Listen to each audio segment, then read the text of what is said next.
And we are live, a mere 15 minutes late. Hello and welcome to the Benefit of the Doubt podcast. Our top story for this week is the Mobile World Congress show that just wrapped up in Barcelona, Spain. And with me to talk about the biggest mobile trade show on the planet is Clifton M. Thomas. Good morning, Cliff. Good morning. Part of me is wishing I was in Barcelona. Sorry, Barcelona. Barcelona. Yeah, Enjoying I some mean, some some tapas or some. I agree with that. However, a bigger part of me thinks that I dodged a bullet by not going to Barcelona, because if I had gone to Barcelona, I would have had to go to Barcelona and learn how to be a section editor while in Barcelona. So that would have been a little tricky. I have to think. I believe the word is So challenging. yeah, little on the challenging side. So, but anyway, so we are not in Barcelona, but we did watch it from afar, and we have some stories that we've been collecting. Side note: this morning, I tried iced coffee for the first time, Did you? like ever. Yeah, like when I was a kid, I used to have like little baby sips of my dad's coffee, and it Mm-hmm. was always too hot and too bitter for me. I never really started drinking it. I've never been a coffee drinker. Mm-hmm. I'm 45 years old now, and I've never really had a cup of coffee. So my son has been wanting to try some coffee. And this morning, my daughter had a friend over for a sleepover. They wanted to go shopping while I was podcasting, so we stopped by a Starbucks. And I'm like, you know what? Let's try an iced coffee, because like I don't really like super hot drinks. So let's try an iced coffee, because that's a thing. So I got a nice coffee, and I took a sip, and you know what? Still pretty crappy. If it is So something you want to enjoy, I take it from someone who does enjoy an iced coffee every once in a while. The best thing, especially if you want to get into specifically iced coffee, mhm. there's a Japanese company that makes a lot of really nice and affordable coffee accessories called Hario. I'm not sure if I'm Mhm. pronouncing that correctly. I'm sure some coffee purist is out there going, "It's Hario, Right. Hario," Right. but they make a cold brew pour over Mhm. container that basically you just throw it right in the refrigerator afterwards. It doesn't look like Mm. a beaker like some of them do. It's actually got like a thermos kind of top, and then you just keep it in there, and it'll Right. actually brew in the refrigerator. So you just pour it in, stick it Hmm. in, done. Yeah, so something I to think mean, about. based on my experience this morning, I probably won't do that, just because it was very bad. Now, I didn't get any cream with it, and I think that Mm, might have been part of the problem. So maybe I'll give it one more go, and I'll try getting a couple of pumps of that like cream stuff that they put in there to like yeah. turn it into a light brown instead of a dark brown. You Yeah, know. you can also get if you want to try some different things, like there's cinnamon syrups and stuff that you can have added to it Mm. too. So Yeah. Well, anyway. it's like then you're walking the line between coffee and dessert, and it's a little questionable. But That's true. That's true. You are walking, but I've given up soda pop and alcohol for Lent, so I was looking for mm, another caffeine substitute. And by the way, no, I do not practice Lent, but Lent is a good time to challenge yourself to try to give up things. So that's what I'm that's what I'm doing. And honestly, most of this will probably get edited out in the I final edit, but I still, just had no idea you were a masochist, but right? I to know. each their own. But where the coffee is really excellent, from what I hear, it's in Barcelona, and I have no idea if that's actually true or not. But it was a good segue over to MWC stuff, so that's where we Segways, are. lies as segways. Lies as segues. We should actually, maybe that should be like a theme on the show. So that would be kind of fun. Okay, so MWC is one of the biggest mobile shows of the world, and just kind of scrolling through the stories that we picked for today. I'm not really sure we're going to be talking about a whole lot of phones, but anyway, no. Not from your picks So anyway. yeah, I know. So I wanted to start off by, I mean, this is kind of mobile related. Lenovo announced its first ARM-based ThinkPad, and the main reason I wanted to talk about this was when we were doing the review of the Lenovo Duet just a week ago or so, I was trying to remember the name of the processor because, I knew like it was a Snapdragon and it had like a string of numbers after it, but I knew there was an abbreviation for it that I couldn't quite remember what it was. And so this is a ThinkPad laptop. This is an official ThinkPad laptop, and it's the first one with an ARM-based processor, and it's running Qualcomm Snapdragon 8CX Gen 3 processor, which I now remember. The name I was trying to remember was the Snapdragon 7C or 7CX or something like that. Yeah, 7C Gen 2, I believe. Exactly. So that's what I was trying to remember. That's really the main reason I brought up the story. It's also interesting that ThinkPad is diving into the ARM space because, the theoretical benefit you get from that is extremely long battery life with still a decent amount of power. Lenovo is saying that the Snapdragon 8CX Gen 3 should be about the equivalent of an Intel Core i5, which is not an insignificant amount of power. No, I remember reading it was going to be up to 28 hours of battery life. Yeah, which is just insane. Goofy as hell. I mean, obviously, we only have Lenovo's word for that, and because I don't think there's any official reviews out because the thing just launched. Will we get a chance to review it? I don't know. We'll have to see. I've already called dibs on it, so. Oh, have you? Okay.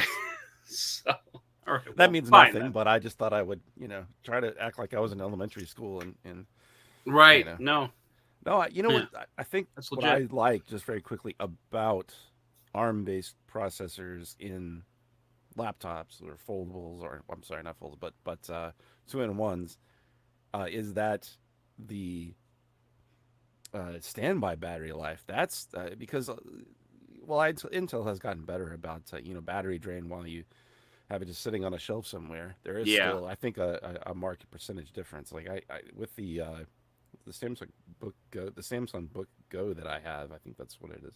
Or Samsung Laptop Go, whatever it is. But it's a Windows laptop, but it is based on that same 7C Gen 2 processor. And I mean, I can leave it sitting there for a week or 2 weeks and come back, and it's within like 10 percentage points of its original battery life. It's crazy. Yeah, that's legit. And so the ThinkPad 13S is the name of the product. It's going to be $1,100 basically, and it's looking to launch sometime in May, which is not too far away. And it supports 45-watt charging. It looks like, so that's awesome. I mean, really. Really, this is. Oh no, you know what? I'm sorry. I was reading about an Intel. The 45-watt thing was one of the Intel ThinkBooks. Sorry, that was my bad. But yeah, so like I couldn't tell from the pictures. Is this a 2-in-1? Because it looks like it's not, and I don't see 2-in-1 like anywhere in the article description. So, but the point still stands that it's a laptop that will hold a charge for quite some time. So. Right, and it does look like it's pretty thin. I would say that if I would say this is definitely something that they're probably going to market towards road warriors. Someone who needs something they can throw in their bag, almost like a tablet. And I do like the industrial design of it. I mean, it definitely has that sort of function before form, like like almost like mil spec looking laptop with the sort of squared off corners, but just the little tiny rounded corners on the sides. Is very, very industrial looking in a way. Like, what would you call it? Like industrial chic. So it looks like a nice piece of kit. I'd say it looks very ThinkPad-y. I mean, it looks very similar to, a lot of the ThinkPads that we've already checked out, including the top-firing dual speakers, which are nice, the fingerprint sensor in the power button, which is also nice. There's only 2 USB-C ports in terms of I/O. There's a headphone jack on the other side, so you're a little bit limited in that capacity. But you know what? I actually just picked up a future tech item, not this week, but it's a let's just do a little tech plug right now. It's a Satechi dongle, which is kind of cool because you can install your own hard drive SSD SSD into it, cool. and I got a 500 gigabyte SSD. So I mean, granted, it's like an extra $70, but you can install your own SSD into it. So not only are you getting, let's see, we've got a USB-C, 2 USB-As, and an HDMI out, but you're also getting the extra storage that goes along like with that. it. It looks like it's an M.2 SSD too, so those are relatively inexpensive compared to some of the weirder stuff that you can find out there. Like I think you can get a 512 gigabyte one for like $200. Yeah, well, I mean, this one was 512 gigabytes. SanDisk or Crucial, I don't remember, but it was only like $70. 70? So, wow, they've really come down in price. Oh yeah, yeah. So let me just look here real quick. Yeah, it's Western Digital. That's it. Okay. So Western Digital, 500 gigabytes, and yeah, it was like $70. So anyway, links for those down below. So clicky, and you'll support the show. But what do you got over at what was blowing your skirt up over at MWC over there? Over there. You snaked the Lenovo one from me, so I did. I had to quickly to shift into something else. So the ones that I picked are actually like very mobile related. I think this is definitely something that affects more of the rest of the world than devices you'll see in the United States. But okay. Mediatek announced their follow up to the Dimensity 9000, which was the Dimensity 9000 being their, in terms of like parallel to Qualcomm, their competitor to the Snapdragon 8 Gen 1 in terms of processing power. So they introduced at Mobile World Congress, Mediatek did the Dimensity 8000 and 8100. First of all, Dimensity denotes it's going to be a 5G system on a chip, okay, as far as the radio support. And I'm not going to go through I guess I can. And let's see. Yeah, go for it. Got says the two 8000 chips. I'm reading from GSM Arena, by the way. Thank you, GSM Arena. 4 Cortex 870 A78 big CPU cores and 4 A55 little ones. So I believe that's one more Cortex A78 than the I'm trying to remember their previous Dimensity ones, as far as that. But anyway, then their previous Dimensity 5G chips. Okay. And I think they're supposed to be comparable, or at least the 8100 is, which is the more powerful of the two, comparable to like a Snapdragon 888. And then I'm sure the 8000's, a little farther down, but they are both produced just like the 9000 on the 5 nanometer process that MediaTek has, which is pretty awesome. That means it should be pretty efficient. Both to produce and also as far as like a battery life is concerned. They support 168 hertz refresh rates on an FHD plus resolution, which is what you're going to find on a higher end smartphone, like a flagship level. So the point of this, why I'm excited about that, and I should actually correct myself. The Dimensity 9000 is a 4 nanometer process, whereas these two are 5 nanometer.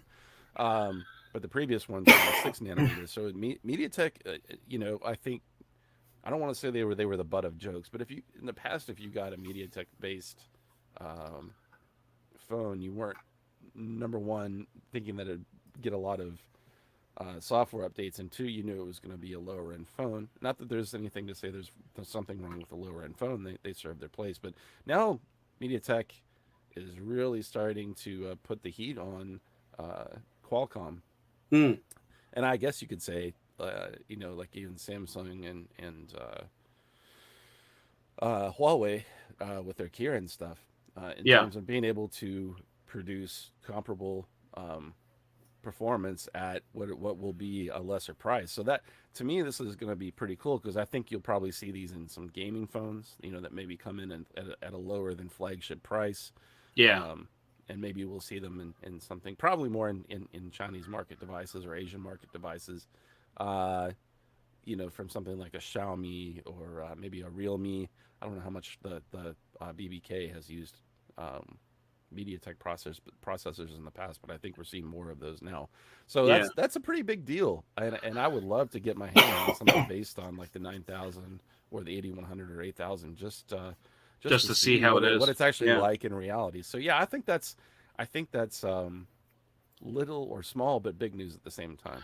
I agree, and it's I'd say it's significant news insofar as it's making sure that Exynos and Qualcomm and Kirin are all kind of staying honest, because right, exactly. well, and especially Qualcomm. Qualcomm has such a vice grip on especially the flagship market. It's good to see that there's a competitor out there that could potentially start to unseat Qualcomm a little bit. And actually, depending on who you listen to, either Qualcomm or Mediatek is leading the United States in phone sales. Like there's two different, I think they both have different like surveys that are, kind of contradicting each other. But regardless, it's fair to say that Qualcomm and Mediatek are within percentage points of each other in terms of the lead for, in the U.S. market, which, granted is not a worldwide market. So I understand that there is more than just the United States out there. I think there's like a couple of countries somewhere else, right? Anyway, I'm sorry, I was doing doing a typical American attitude there, which of course is absurd.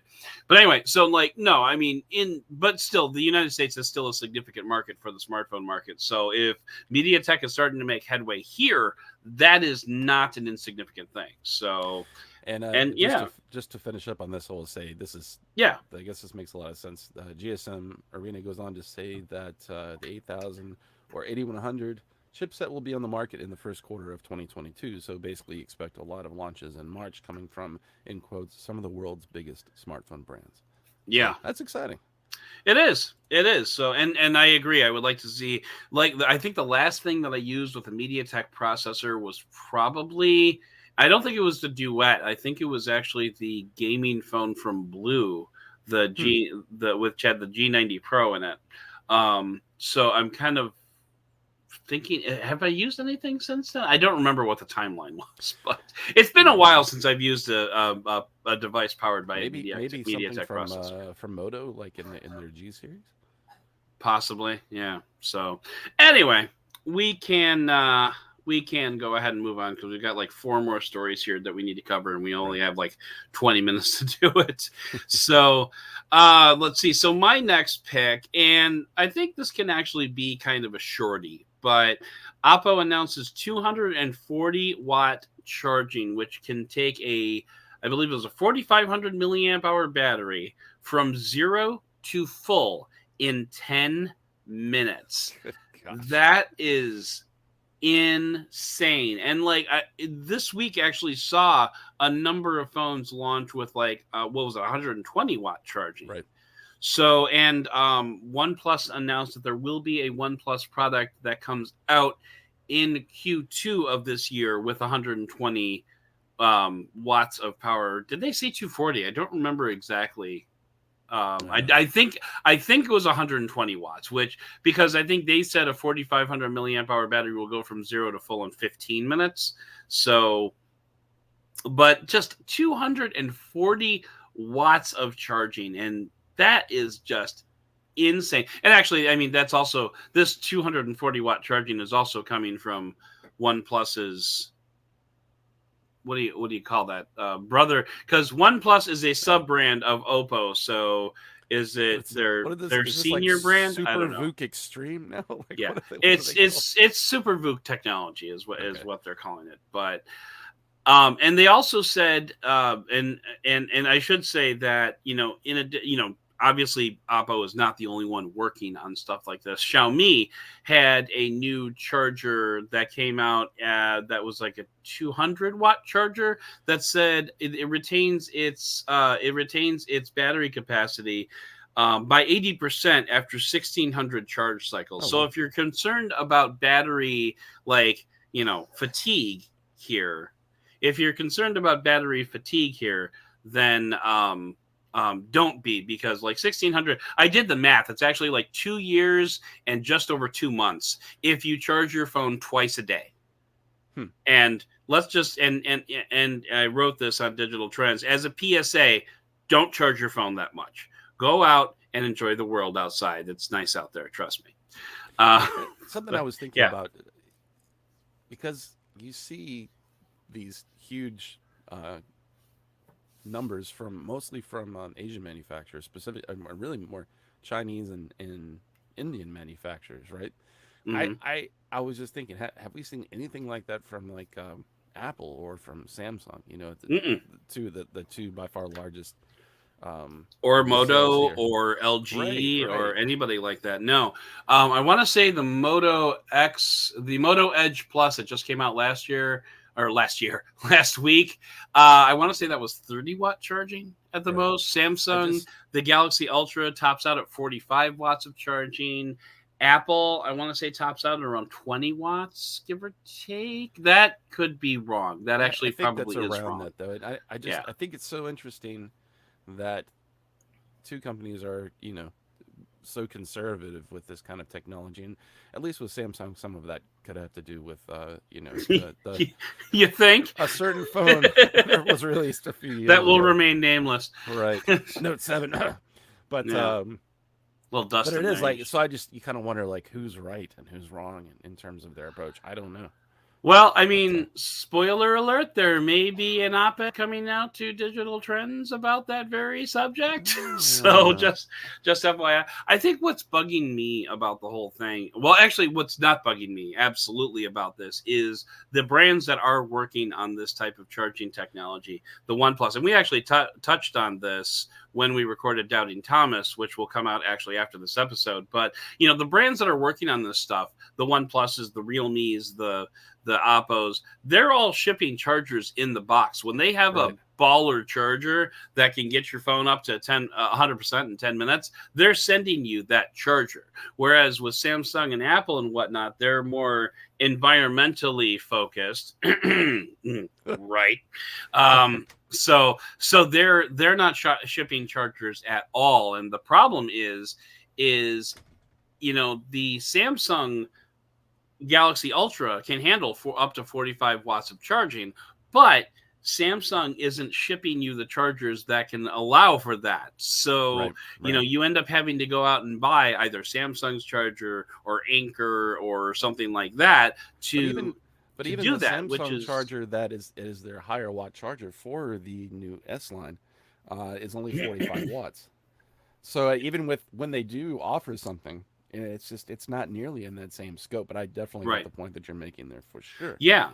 And so, you know, meanwhile, the other companies that are working on super fast charging are like, screw the environment. We want to get our phones going. Uh, I mean, which is, you know, I have to kind of wonder. Like, I totally get where Apple and Samsung are coming from when they say, you know, we don't want to have to ship charging bricks because, you know, everybody has charging bricks laying around. Totally Right. get that. But, you know, at the same time, why are you sending cables then? Because if people have charging bricks, chances are they have cables. But that's fine. I won't get into the nuts Legal and bolts of reasons? I that. don't know. It's a good Yeah, question. I won't get into the nuts and bolts of that. But like, if environment was truly a concern without diminishing the customer experience, and I've been saying this for years, ship the phone with a coupon for a free charger. Right. You Right. know, if you want the free charger, we'll give you the free charger. You can even make a little bit of a dick move and make people go to a store to buy a charger as opposed to like shipping the charger, because shipping is, you know, more cardboard, more expensive, blah blah blah. We want to be environmentally friendly, so please drive to San Francisco to our physical location where you can pick up your free charger. Like, that would be, I think, a little bit more acceptable than just not shipping a charger at all and saying environment. I think in post here you need to insert the more you know sound effect. Or something, yeah. I But think it's a good idea. all the bottom line here is, you know, this charging tech is going a little bit goo goo, and I'm kind of into it. I'm kind of feeling it. I kind of like it, I'm just because, like, battery tech needs a jump start. All right, Kyle, you need to wrangle that shit or go somewhere else. Sorry, my son's like coughing up a lung in the other room. What was I saying? environment. So Battery-Tech is in need of a jumpstart because Battery-Tech has remained fairly stagnant for the last several years. And the only thing that we've really gotten out of Battery-Tech was faster charging, which is good. It's a good thing to have. And like, I can think of two occasions, like only two occasions, unfortunately, in the past year and a half where I've had to say, oh my God, I'm going out and I forgot to charge my phone. I'm going to plug it in for 10 minutes and get a 50% charge. Right. Like that's a not insignificant use case, but it's also like twice in the past 18 months that I've actually had to do it. It is interesting. And you kind of just made this point, but that is what I was thinking about. It's like, because battery technology has been so stagnant, the only thing they're just throwing all their I guess development resources and making faster chargers. And then the other side of it is, I think over the last 2 or 3 years, you've seen just larger and larger batteries become the standard rather than what people are pining for. Maybe that that combination of the two is the temporary solution until that new battery tech hopefully comes around that kind of solves all the issues. It's kind of funny when you think about it, because like all these new processors, going back to probably the Snapdragon 835 maybe, have all been saying, it's built on this process, so it's much more power efficient, and it's built on this process, so it's much more power efficient. Excuse me. But then at the same time, like in parallel, our batteries have gotten bigger and bigger and bigger and bigger, and yet bigger and bigger. And yet we still get the same all-day battery life, air quotes. Right. So it's like, is it more power efficient? Because it doesn't really seem like it is. It just seems like you're cramming in larger batteries to make up for it. And then on top of that, you see certain companies more than others also throttling like crazy.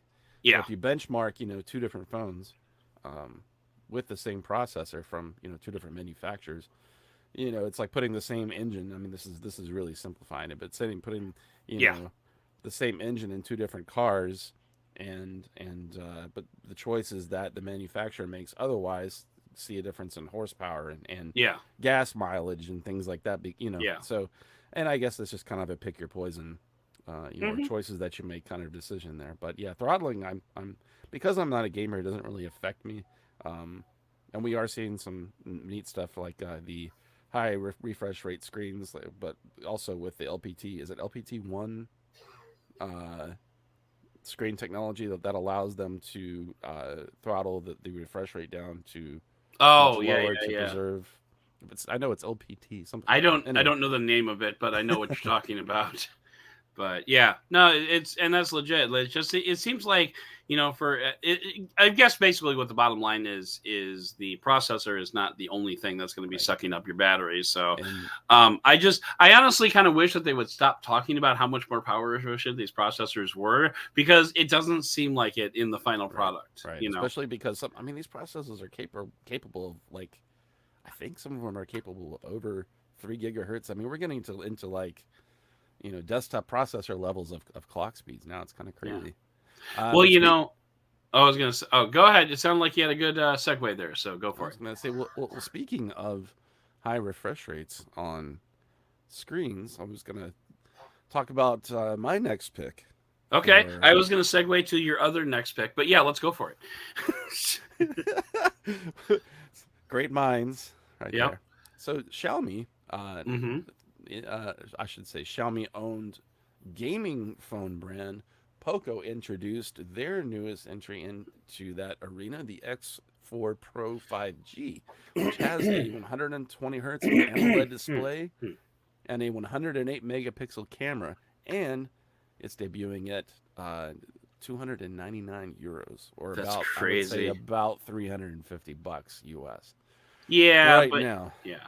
Well, first of all, this will never see U.S. shores. But even if it did, typically what they do is they take away the euro and they put in the dollar sign, and it's usually going to be the same. It's usually going to end up being about the same price. But since you have to import it, you have to factor in that exchange rate. Exactly, plus whatever the usually if you're importing it, then a place that's willing to ship here will also Or tag a you little could bit buy of it from while you're in Barcelona. Yeah, Except this is true. except I didn't go. Anyway. So Poco says this is going to be a flagship level experience, Mm-hmm. at a price that, ooh, as you can see, is pretty delicious. The entry level one comes with 6 GB of RAM and 128 gigabytes of internal storage. Not expandable, I don't believe, by the way. With the higher end one coming in at 8 GB of RAM and 256 gigabytes of storage. As an aside, I am so glad to see that for a lot of manufacturers that it looks like 128 gigabytes of storage Is the kind of like the baseline. new baseline. Yep. Remember, and this wasn't even that long ago that Apple was still shipping 16 gigabyte. 64 gigabyte. Well, yeah. Oh no, you're absolutely right. Gigabyte, right? Or in like iPads, just not this generation, but the last generation, they shipped a 32 gigabytes base. I'm just like, no, especially for how much they cost, a premium compared to the competition. Mm-hmm. But here's what's awesome about going back to the Poco X4 Pro 5G, just rolls off the tongue. So it's a 6.67 AMOLED dot display. I'm guessing I'm not sure what that means because it's AMOLED, but it's a dot display. I don't know if that's like quantum dot technology, which usually that's on LCDs. Just sort of. Anyway, it's an AMOLED screen with a high refresh rate, 120 hertz refresh rate, and 360 hertz of sampling rate, which should be very responsive and high resolution too. FHD plus. Mm-hmm. It does have 108 megapixel primary sensor, an 8 megapixel ultra wide lens, and the sticker camera, a 2 megapixel micro camera, and a 16 megabyte selfie camera. Which megapixel? I mean, yes, right, megapixel. Did I say megabyte? You did. So many megas, so little time. I know. But gotta get those megapixels. All those megapixels. Megapixels sounds delicious. Yep. I wouldn't expect the Poco series just out of the box to have a great camera experience, but Xiaomi is pretty good with their software tuning, so I could be wrong about that. And I do like. Did you have a chance to see the actual images of this? Is actually what made me want to talk about this. I think the hardware design, while being kind of iPhone-esque, not necessarily a bad thing. It looks really good. Very attractive phone and some attractive colors.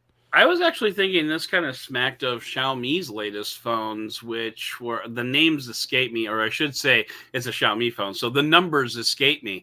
But yeah, having that camera bump going across the entire back, wasn't that the I think it was like the ultra version of Xiaomi's latest phones. The 12 series, and I think even like the Redmi Note series, the newest from them, that could be what I'm thinking of.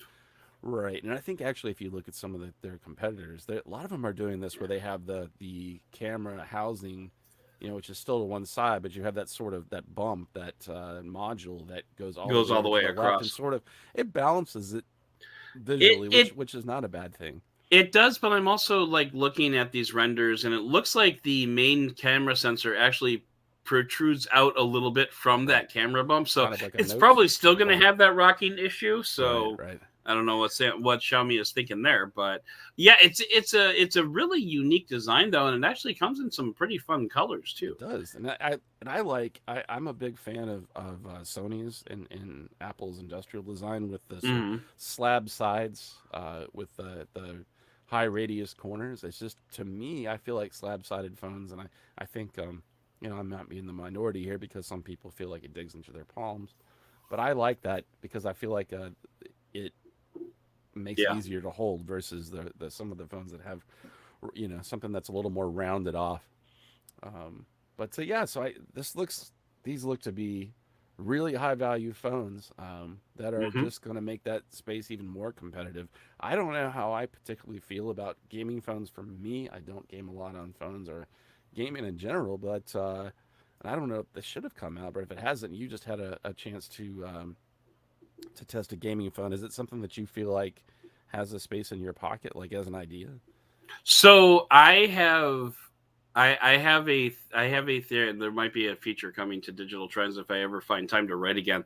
But I want shoulder triggers on every single phone that I own from now on, because like especially when you're playing a shooter game like Call of Duty Mobile, which is the main game that I play, like having shoulder triggers makes such a big difference when you're shooting people in the head. I love it.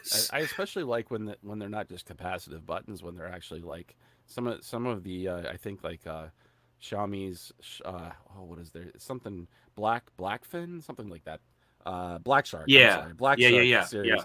I believe they've actually got like physical triggers on their series of gaming phones, and I think there's maybe a few others that do as well. And that to me, when you're actually building in some like physical hardware, just sort of make it feel more mechanical and have that touch.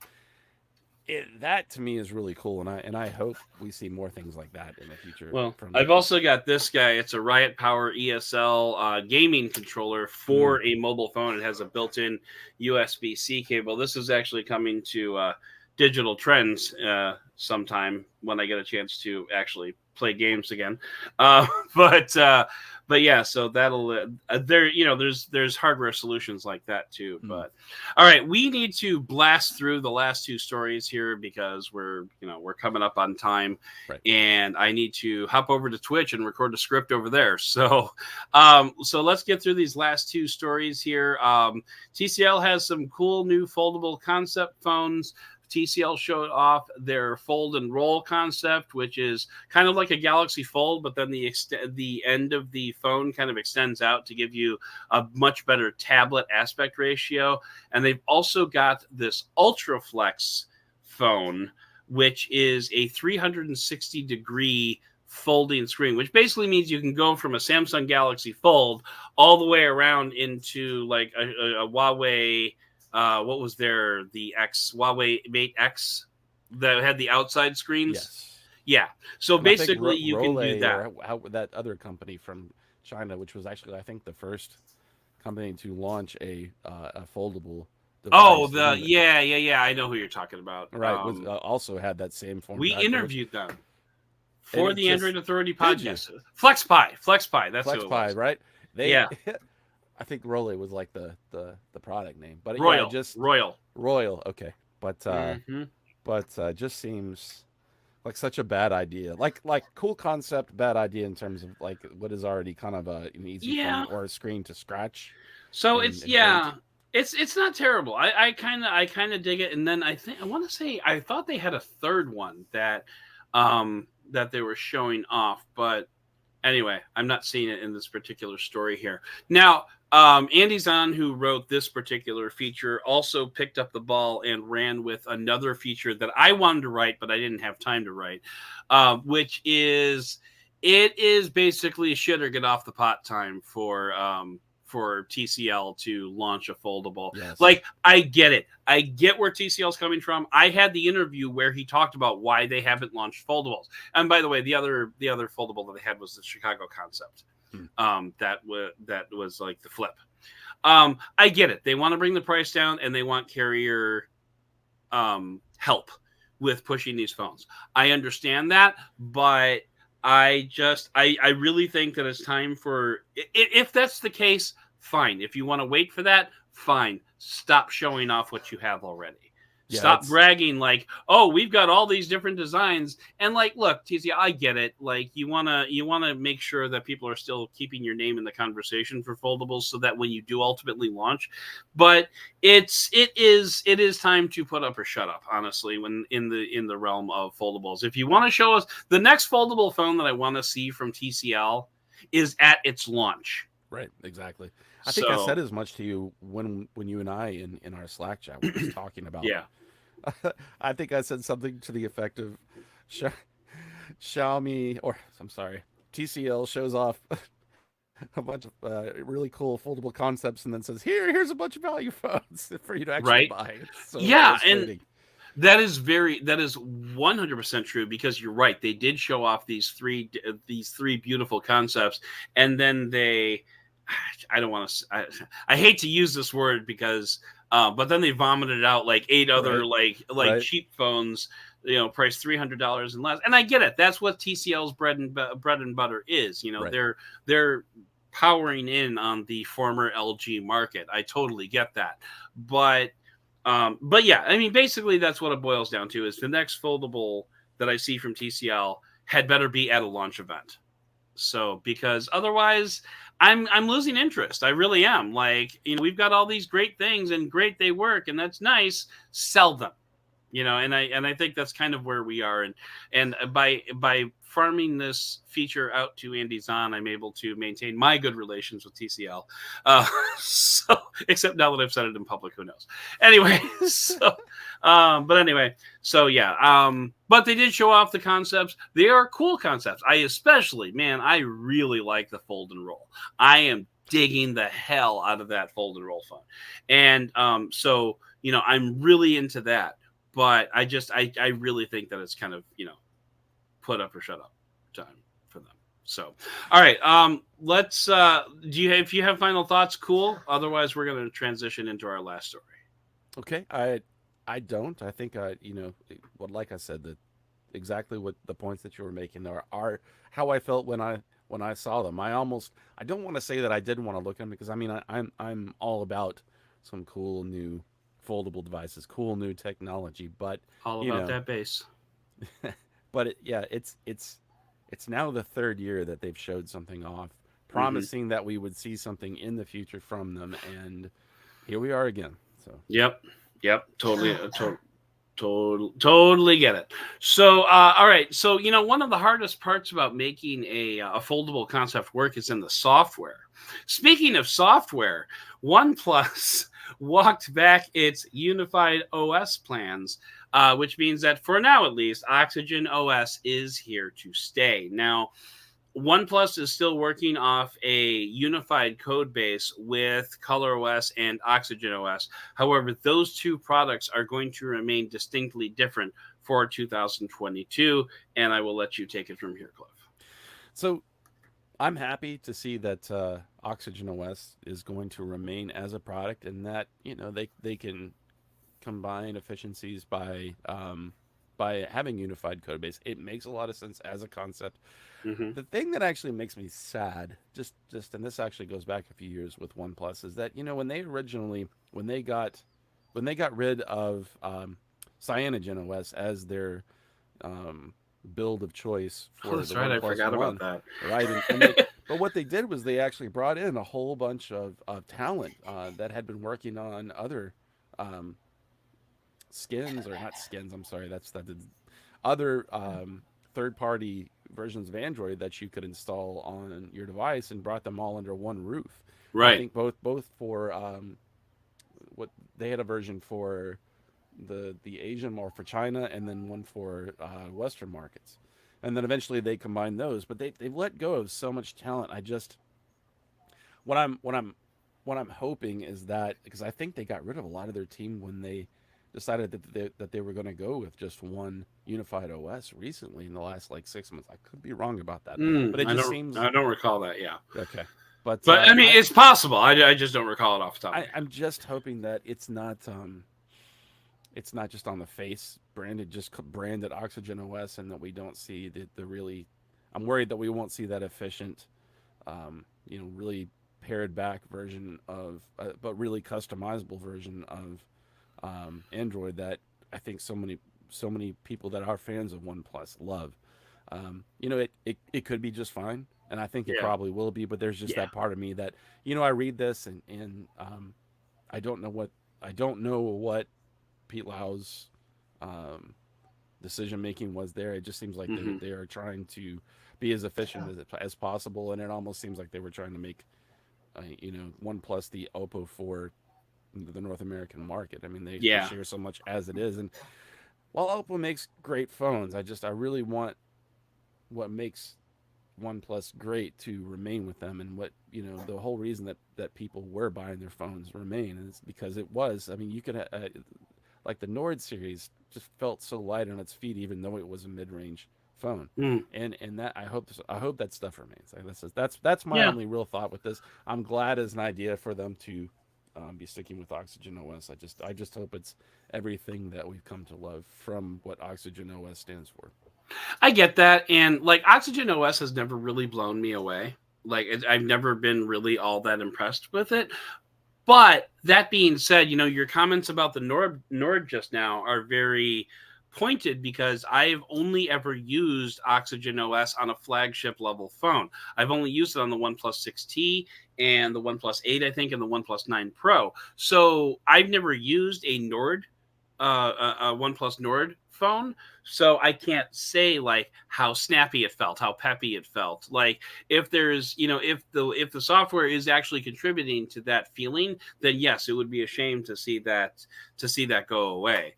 But that being said, OxygenOS by itself, it's just okay. It's never been. I don't douse my drawers with the thought of OxygenOS like a lot of OnePlus fans do. And fine, I'm not going to yuck your yum. If you dig it, cool. Yeah.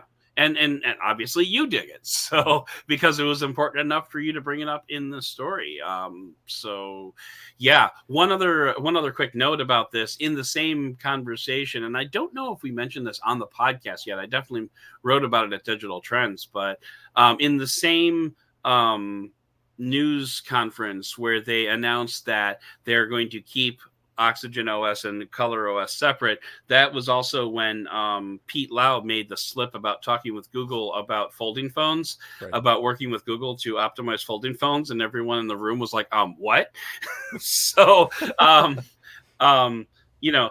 OnePlus did not announce any type of folding phones, but they did let slip that they are working with Google about folding phones, which, I mean, Oppo has the Find N, so it's possible they were just working on that. Right. But it's also possible that OnePlus could have something sketched on a cocktail napkin about how they would like their software to work when and if they ever do release a foldable. So that was also a fun. I think it is smart, these days, if you are going to release a foldable, to wait until Android 12L has been released, or even Android 13, which I'm sure will continue those optimizations, unless they plan on making the separate version of Android that is specific to tablets like they had with Honeycomb so much back in the day. I doubt that's the case. Yeah. If you want to hear more of my thoughts, ask Dieter. Right. If you want to hear more of my thoughts on OnePlus, and sort of my frustrations about that, you can actually listen to the upcoming Doubting Thomas podcast. We've actually recorded that before we recorded this, right? And I think I do about as close to a rant as I've done since I've been on Beyond or Benefit of the Doubt. So remember when we used to do rants on Techie Beard? Yes. That was fun. That was fun. And those were all scripted too. All right. Anyway, they even had their own music. They had their music. That's right. I remember that. So anyway, we need to go ahead and wrap things up here because I am over time and I actually need to hop over to the Twitch and get my script recorded over there as well, so I can actually put together this is going to be a work all weekend for me, unfortunately. And it's not really like a work all weekend. It's like a work and play all weekend because like I said, I got a Lego thing to go to. I'm actually meeting up with Bender tomorrow, nice. And we're gonna go to that Lego thing at my local library. They've got like a Lego train thing coming through, which is potentially kind of neat. And I think I'm actually going to that twice because my daughter wants to go to it today. So that'll be fun. But for now, in order to get this podcast on the rails and ready to publish by the time that it needs to publish tomorrow at 5:00, that's going to do it for this episode of the podcast. Please consider subscribing to this podcast if you enjoyed it. And if you really enjoyed it, I would love it if you would write a review for the show. And you could do that at ratethispodcast.com/benefit. Once again, that's ratethispodcast.com/benefit. And by the way, this might be the last month that I use ratethispodcast.com/benefit because you actually have to pay for it. And I don't think I'm getting my money's worth. But anyway, you can write to the show by visiting benefitofadoubt.com/contact. I'd like to thank co-producer Cliff for all of his hard work behind the scenes and for coming on to talk about all things MWC. But most of all, and as always, I'd like to thank you for listening and for giving us the benefit of the doubt. And scene.